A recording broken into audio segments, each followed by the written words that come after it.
gue habis kumpul-kumpul nih sama temen-temen, terus teman-teman pada bilang nih kalau harga rokok tuh naik.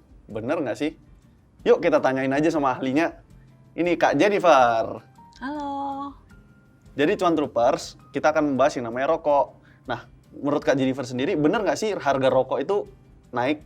Iya, bener. Harga rokok tahun ini itu memang banyak naik ya. Jadi memang kita juga udah survei sendiri langsung. Kita ada tim juga, kita punya di Sukor, di research kita ada satu tim baru namanya On The Ground Research. Jadi memang kita jalan, kita lihat ke jalan-jalan, kita visit warung, kita interview sama pemilik owner minimarket atau sama pemilik warung. Kita tanya, jadi sebenarnya bener nggak sih nih harga rokok naik? Dan mereka bilang iya memang naik gitu. Jadi kita kan pengen kasih tahu gitu ya, kenapa nih harga rokok naik? Oh ternyata karena memang cukai rokok tahun ini naiknya cukup signifikan dibanding tahun lalu. Iya benar. Jadi cukai rokok tahun ini tuh naiknya 23% secara average. Dibandingkan kalau historicalnya itu di tahun 2019 sih 0%, karena kan memang ya itu tahun pemilu. Di 2018, 2017 gitu ya, kira-kira kenaikan cukai rokok tuh 10-11%. Jadi memang untuk tahun ini tuh cukup berat ya, terutama untuk pemain rokok ya, mau nggak mau mereka harus naikin harga, karena juga mereka harus pass on kenaikan cukai itu, gitu. Kalau on the ground proses itu sendiri berarti dari Kak Jennifer sendiri udah turun ke lapangan dong ya? Iya, kita bareng-bareng sama tim kita sih. Ada Kak Iren sama ada Chris. Jadi kita memang kita pergi, kita tanya-tanya sama pemilik-pemilik warung, terutama kita juga tanya sama ke minimarket, kita juga interview distributor rokok, dan kita pun juga ada juga interview atau sesi ngobrol-ngobrol gitu sama beberapa emiten rokok sih gitu. Kalau dari jenis-jenis rokok yang diproduksi sama emiten rokok tuh jenis-jenisnya apa aja sih Kak? Ya, jadi kalau misalnya kita lihat ya, misalnya yang listed gitu ya, Gudang Garam atau HMSP gitu ya, bisa dibilang kan mereka pemain yang cukup besar gitu ya, tier 1 dengan produksi di atas 3 miliar batang. Mereka ini memang produksi beberapa jenis sih, terutama tuh yang paling common, yang paling orang tahu biasanya gitu ya adalah pertama yang sigaret kretek tangan, SKT itu yang dilinting pakai tangan. Lalu ada juga yang SKM atau sigaret kretek mesin, jadi itu udah pasti pakai mesin sesuai namanya. Sama ada satu lagi itu SPM putih gitu. Jadi ada 3 jenis nih yang biasa orang refer gitu ya, biasa orang ngomongin, lu ngerokok apa gitu, oh gue SKM. Nah dari SKM itu bisa dibagi lagi. SKM itu ada 2 jenis, ada yang low tar, ada yang high tar. Bedanya kalau yang high tar itu lebih strong gitu, jadi flavornya lebih kenceng, nikotin sama tar kontennya juga lebih strong gitu. Kalau yang low tar itu lebih ke arah mild, jadi nggak terlalu sekenceng aromanya, nggak sekenceng isi tar dan nikotinnya seperti yang SKM high tar gitu. Terus tadi kan kita bahas yang namanya cukai rokok nih. Nah cukai rokok itu sendiri berarti sangat berpengaruh dong sama yang namanya harga rokok. Benar nggak sih? Benar. Nah kalau misalnya nih kita bilang harga cukai bakal meningkat lagi, otomatis harga rokoknya ikut meningkat dong. Iya. Ada kemungkinan nggak sih harga cukainya diturunin? Nah kita lihat nih, kita jadi memang ini lagi pas banget nih, topiknya lagi hot. Jadi kita memang lagi nunggu misalnya untuk bulan ini atau antara bulan depan, pokoknya kira-kira akhir bulan awal bulan depan biasanya tuh nanti ada pengumuman nih, jadi cukai rokok tuh bakal naik berapa persen lagi. Jadi kan itu per tahun gitu ya. Jadi kan tahun ini karena tahun 2019 itu nggak naik 0%, jadi memang ya dibuatlah tahun ini lebih banyak, kenaikannya 23%. Nah kita justru lagi menunggu nih pemerintah gimana jadinya, akan naikin lagi atau mungkin konstan atau gimana nih gitu. Nah kalau kita sih expect-nya memang tahun depan tetap naik karena memang government kan juga punya semacam target untuk penerimaan cukai, revenue penerimaan cukai mereka gitu kan. Jadi pastinya mereka akan naikin, tapi kalau kita lihat karena situasi Indonesia juga ekonomi lagi kurang bagus, lagi ada pandemi gitu kan. Jadi kita memang ekspektasinya kenaikannya nggak akan seberat tahun ini gitu. Kita ekspektasi tahun depan tuh 10%, di mana itu mirip sama tahun-tahun sebelum 2019 gitu. Oh, jadi peningkatannya lumayan gede juga ya? Iya, dari kalau misalnya nih Kak, dari tahun-tahun sebelumnya kita bilang kan tadi sempat ada yang 0%, kenapa tuh bisa sampai nggak ada peningkatan cukai rokok tuh? Ya mungkin itu karena memang kemarin itu memang tahun pemilu. Biasanya memang kalau lihat secara historical 2014 juga pernah itu nggak naik cukai gitu. Tapi ya dampaknya jadinya ya tahun ini kena 23%. Jadi sebenarnya kan sama aja kalau bisa dibilang 23%, sebenarnya kalau dibagi dua kan rata gitu. Kalau dia naikin tahun 2019 misalnya udah naikin 10% ya dia misalnya naikin lagi 13% tahun ini. Jadi kan sama aja. rata-ratanya tetap mirip ya? Iya, rata-rata tetap mirip. Cuman wah kondisinya aja nih lagi sulit kan, corona, terus daya beli masyarakat juga turun gitu kan. Jadinya rada susah ya, maksudnya dengan harga rokok naik mau di pass through cost-nya sama si pemain-pemain rokok ini juga kita misalnya sebagai perokok gitu ya pusing juga gitu, harga naik terus gitu kan. Tapi sebenarnya ya ekonominya lagi kurang bagus gitu. Balik lagi nih Kak, kan tadi kita ada bahas emiten tier 1 tentang rokok nih, yang tadi kakaknya bilang emiten gudang garam sama HMSP. Nah, emang ada tier-tier selanjutnya? Ada. Jadi memang begini, kalau misalnya mau diulas lagi gitu ya, untuk rokok ini, jadi memang trennya tuh berubah untuk tahun ini. Jadi volume itu turun cukup drastis ya, untuk volume industri bisa 15% turunnya gitu. Jadi memang kenapa? Karena memang harga rokok juga semakin mahal karena mereka mau pass on kenaikan cukainya. Jadi orang shifting ke harga yang lebih murah, rokok yang lebih murah, down trading ke harga rokok yang lebih murah gitu. Jadi ya tadi saya ngomong jadinya orang berpindah kategori. Misalnya kayak si HMSP, GGR ini kan tier 1. Tier 1 bisa dibilang harga paling mahal lah ya, karena memang cukai mereka pun kena paling mahal dibanding pemain tier 2. Bisa?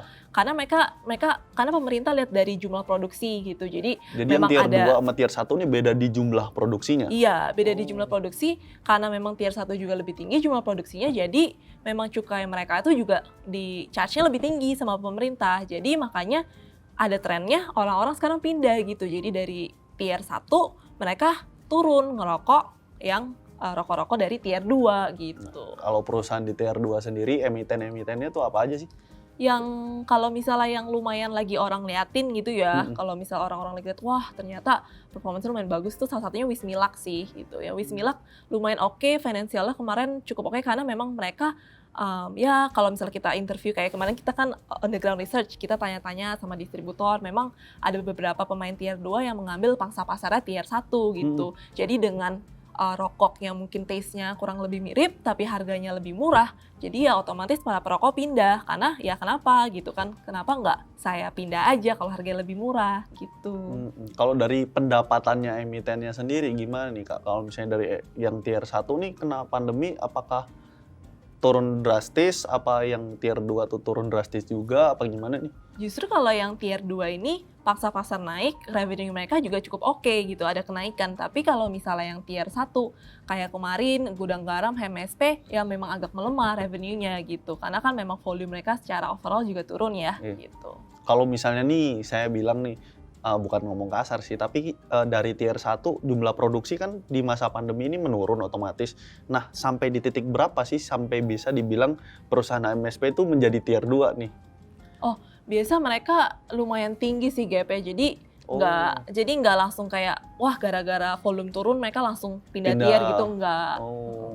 Terus kalau misalnya kenaikan cukainya seperti ini, apakah itu nantinya berpengaruh ke tahun-tahun selanjutnya? Jadi kayak orang-orang udah nyiapin nih ngepak dari pas tahun pemilu nih. Tahun pemilu gue pakein aja yang banyak, Memang waktu pertama pas cukai diumumkan naik di akhir 2019 gitu ya. Jadi mereka memang setiap bulan September, Oktober mereka umumkan cukai tahun depan naik berapa gitu. Itu memang ya inventory. Jadi orang-orang sempat maksudnya para pedagang gitu sempat kayak ya udahlah kita naikin nih jumlah stok kita. Tapi kan sebenarnya kalau dari rokok sendiri itu sebenarnya ada, bisa dibilang ada kadaluarsa, ada gitu. Jadi kalau misalnya udah lama disimpan, untuk beberapa tipe rokok tuh beda-beda. Jadi misalnya ada yang 3 bulan rasanya udah nggak enak. Rasanya gitu. berubah iya, gitu rasanya ya? berubah. Jadi para perokok tuh biasanya bisa tahu sendiri nih kayak, udah nggak enak nih, udah produksi kapan. Biasa 3 bulan, udah 6 bulan, itu pasti rasanya udah beda menurut mereka gitu.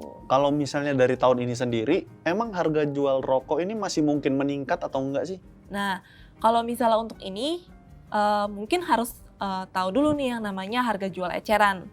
Jadi namanya HJE, harga jual eceran ini tuh dari pemerintah. Jadi pemerintah tuh menetapkan selain dia menaikkan cukai sebanyak 23%, mereka juga menaikkan HJE ini. Jadi HJE ini adalah minimum retail selling price. Jadi para pemain rokok ini mereka harus menaikkan harga jual mereka tergantung sama yang sudah di-set sama pemerintah gitu. Jadi sebenarnya ini membantu mereka juga karena kan dengan dinaikannya harga jual mereka kan sebenarnya bisa pass on. Tapi ternyata memang karena efek pandemi, karena efek ekonomi melambat. Jadi memang tadinya di awal tahun April itu HJE ini mestinya harus di fully comply.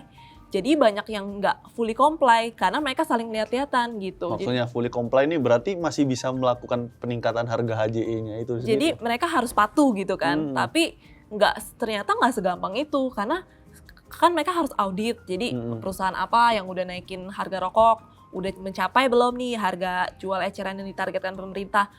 Dan karena memang kemarin itu corona, jadi kan April tuh mestinya udah tahap pertama dicek di audit. Ternyata kan corona, ekonomi diperlambat kan, terus PSBB pula gitu. Jadi memang ada kecenderungan mereka jadinya nggak terlalu ketat gitu. Jadi dari auditnya, jadi mereka tunda ke bulan Juni-Juli. Ternyata sampai bulan Juni-Juli nggak semuanya harga rokok naik sesuai sampai yang ditetapkan sampai yang ditetapkan pemerintah karena memang kondisi sulit.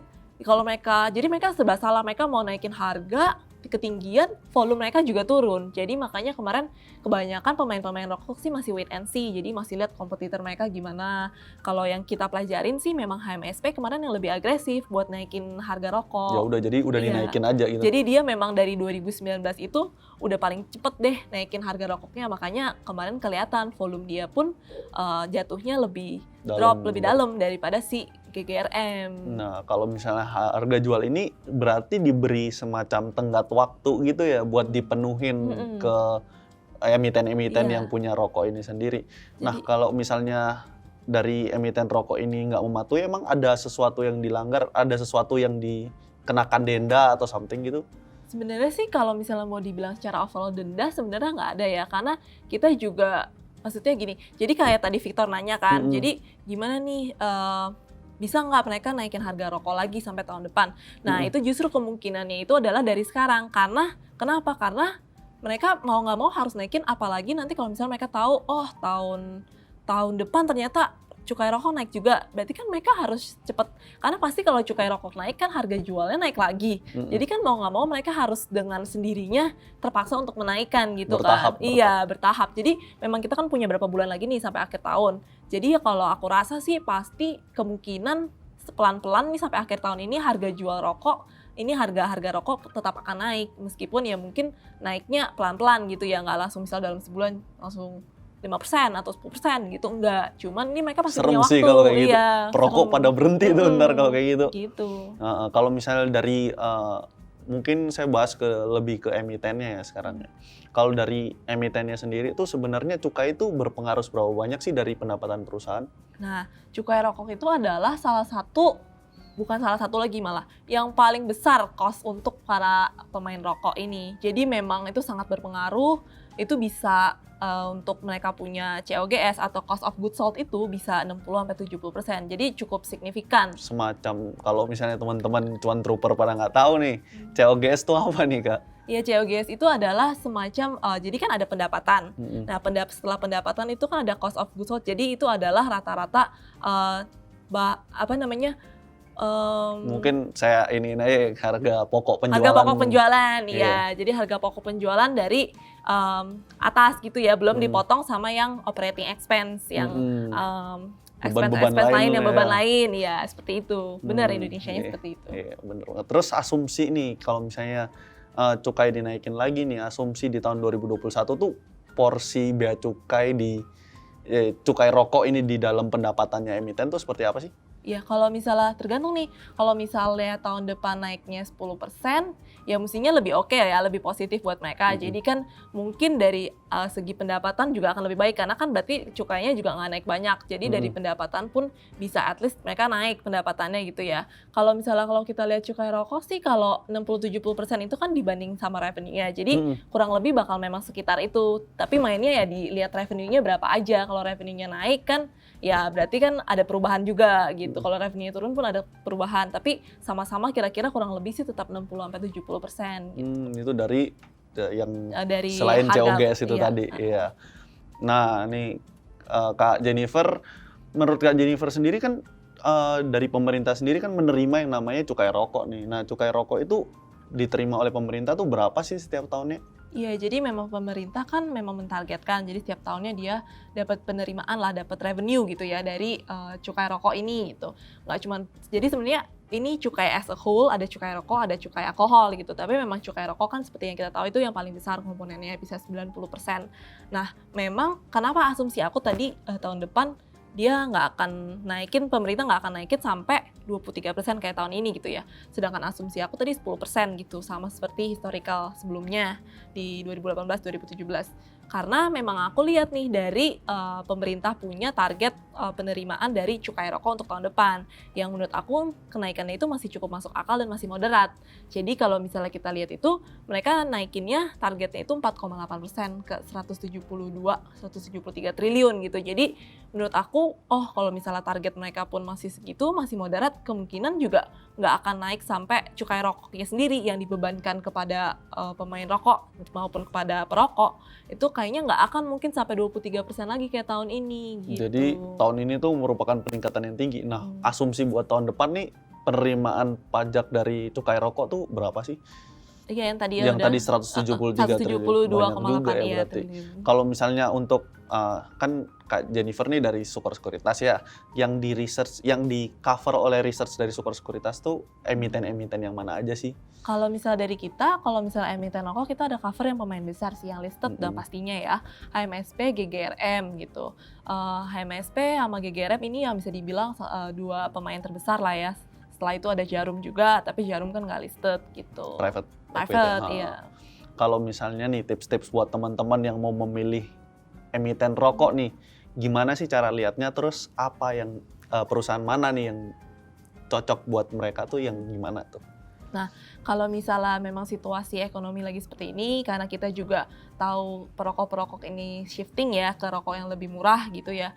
Dan mereka juga lebih cari rokok murah, lebih murah yang lebih strong gitu, yang satisfaction-nya lebih tinggi gitu ya bisa dibilang. Nah, kalau misalnya kita lihat dari komposisi GGRM atau HMSP, itu sebenarnya yang akan lebih diuntungkan itu sebenarnya GGRM. Kenapa? Karena GGRM ini porsi untuk SKM high tar-nya atau yang lebih strong, yang full flavor, itu lebih banyak daripada HMSP. Sedangkan HMSP itu memang mereka, orang sudah tahu lah ya, perokok biasa tahu mereka tuh memang kuatnya di putih sama yang di SKM yang low tar gitu. Tapi karena memang sekarang shiftingnya ke arah yang lebih strong tapi lebih murah, pricing point lebih murah dengan harga yang lebih murah, kita lihat GGRM lebih diuntungkan. Apalagi kita juga tahu nih HMSP itu memang harganya lebih premium gitu. Kebanyakan yang ngerokok juga orang-orang kota, millennials, untuk misalnya produk-produk dia seperti e-malt gitu. Kalau misalnya untuk GGRM juga sebenarnya mereka ada, tapi memang kalau HMSP orang lebih tahu lah maltnya dia tuh lebih famous lah gitu, bisa segmen dibilang kelas ya, atas. segmen kelas atas gitu. Jadi memang karena ada penurunan yang seperti ini signifikan, kita lihat juga dari market share mereka, market share kemarin kita bandingin ternyata HMSP market share-nya turun terus nih, udah sampai di bawah 30%. Which is menurut aku itu udah kemakan sama si gudang garam. Tapi nggak cuma sama gudang garam doang sih ya gini. Soalnya kan mereka di tier 1 itu berdua. Tapi bisa juga mereka pindah, jadi pindah ke tier 2 gitu. Kalau nggak pindah ke tier 2, mereka bisa juga pindah kategori. Jadi yang seperti aku bilang tadi, misalnya kalau misalnya mau dibilang SKM, SKT, SPM, SKT lebih murah. Itu yang kelinting tangan. Nah, orang juga banyak nih yang kesini. Jadi trennya itu berubah lagi. Jadi trennya itu SKT yang tadinya proporsinya turun di industri. Jadi orang udah mulai nggak mau lah ngerokok SKT, maunya mesin, pindah ke mesin. Malah sekarang naik porsinya, jadi bisa naik, mungkin market share mereka bisa naik 4% gitu ya. Jadi sebenarnya kalau dibandingin dua emiten itu ya pasti gudang garam lebih diuntungkan. Tapi nggak cuma sampai situ aja, kita juga mesti lihat kompetitor-kompetitor mereka yang lain, yang kayak tadi tier 2 soalnya proporsi ke industrinya udah meningkat, jadi tadinya 20%, sekarang 25%. Jadi makan 5% dari proporsi industrinya sih tier 1 gitu. Oh. Jadi memang ini tuh nggak semuanya mereka ganti kategori, tapi kita nggak bisa bilang oh cuma dilihat dari dua pemain itu, kita juga mesti lihat yang lain-lainnya gitu. Bentar nih Kak, saya masih kepo satu hal, teman-teman Cuan Troopers, tunggu dulu ya. Nih, saya masih kepo sama yang namanya, kan ini emiten rokok, sedangkan sekarang nih alternatifnya banyak banget nih. Contoh nih, ada vape, ada pot yang barusan dikeluarkan, ada yang namanya shisha. Itu menggerus pendapatan emiten rokok sendiri nggak sih? Nah, kalau misalnya kita misalnya bilang itu kelompok e-cigarettes lah ya, secara garis besar gitu ya. Jadi mau IQOS, terus ada vape dan lain-lain gitu ya. Sebenarnya kalau market share mereka itu sebenarnya kalau misalnya kita lihat itu masih kecil sekali di Indonesia. Jadi mungkin bisa dibilang kurang dari 5% gitu. Jadi kalau kita lihat apakah ini threat gitu ya, apakah ini sebuah ancaman untuk pemain-pemain besar seperti HMSP atau gudang garam konvensional cigarette seperti mereka, sebenarnya kalau bisa dibilang di sekarang ini belum gitu. Jadi memang mungkin ada beberapa millennials, anak-anak muda, anak-anak urban udah berpindah gitu. Jadi mereka juga pindahnya ada cerita yang seperti misalnya, oh karena teman saya vape, saya jadi vape gitu. Tapi itu lebih ke mungkin arah social smoker. Jadi mereka kayak, oh kalau misalnya pergi sama temen ya udah gue ikut deh komunitinya vape gitu kan. Tapi mereka bisa selingin juga gitu misalnya, tapi di sisi lain gue selingin juga deh, gue masih ngerokok Emalt gitu, SKM Lotar gitu. Jadi sebenarnya kalau dibilang sampai sekarang threat atau ancaman sih sebenarnya belum menjadi potensi ancaman. Belum menjadi potensial. Iya. Jadi teman-teman Cuan Troopers nih yang masih kepo tentang on the ground research-nya Kakak Jennifer, cek aja di websitenya Sukar Sekuritas ya.